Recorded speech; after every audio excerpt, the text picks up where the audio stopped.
ಆತ್ಮೀಯ H16 news ಅರ್ಥಾತ್ ಸಿದ್ದರಾಮಯ್ಯ ಸ್ವಾಗತ. ನಾನು ನಿಮ್ಮವ MI ಅಥವಾ ಮಲ್ಲಪ್ಪ ಜೋತವರು.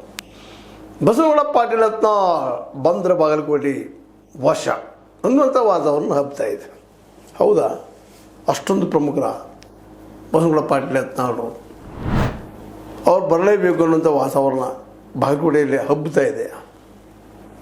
ಮತ್ತು ದಾವಣಗೆರೆಯಲ್ಲಿ ನೋಡ್ಬೇಕು ಅದನ್ನು. ಯಾಕಂತಂದ್ರೆ ಬಾಗಲಕೋಟೆಯಲ್ಲಿ ಅದರಲ್ಲೂ ವಿಜಯಪುರ ಏಕತ್ರ ಒಂದು ಜಿಲ್ಲೆ ಇದ್ದಾಗ ಬಾಗಲಕೋಟೆ ಅದರ ಭಾಗ ಆಗಿತ್ತು. ಹೀಗಾಗಿ ಬಾಗಲಕೋಟೆಯಲ್ಲಿ ನಮ್ಮ ಬಸವನಗೌಡ ಪಾಟೀಲ್ ಯತ್ನಾಳರ ಸಂಬಂಧ, ಸಹಕಾರ, ವಿಶ್ವಾಸ ಭಾಳಷ್ಟು ಅದ.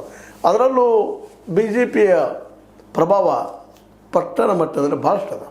ಅಂದ್ರೆ RSSದ ಹಿಡಿತಲ್ಲಿ ಸಾಕಷ್ಟು ಅದ. ಹೀಗಾಗಿ ಅಲ್ಲಿ ಹಿಂದುತ್ವದ ಬಗ್ಗೆ ಪ್ರಬಲವಾಗಿ ಮಾತಾಡುವಂಥ ವ್ಯಕ್ತಿ, ವಿಶೇಷವಾಗಿ 3 ಜನ ಇದ್ದಾರೆ ಕರ್ನಾಟಕದಲ್ಲಿ. 3-4 ಇರ್ಬೋದಿಲ್ಲ ಅಂತಲ್ಲ. ಮೊದಲನೇದಾಗೆ ನಮ್ಮ ಯತ್ನಾಳರು, ಎರಡನೇದಾಗೆ ಅನಂತಕುಮಾರ್ ಹೆಗಡೆ ಅವರು, ಮೂರನೇದಾಗೆ ನಮ್ಮ ಪ್ರತಾಪ್ ಸಿಂಹ ಅವರು. ಇವರು ಜಬರ್ದಸ್ತಾಗಿ ಉಳಿದವ್ರು ಮಾತಾಡ್ತಾರೆ.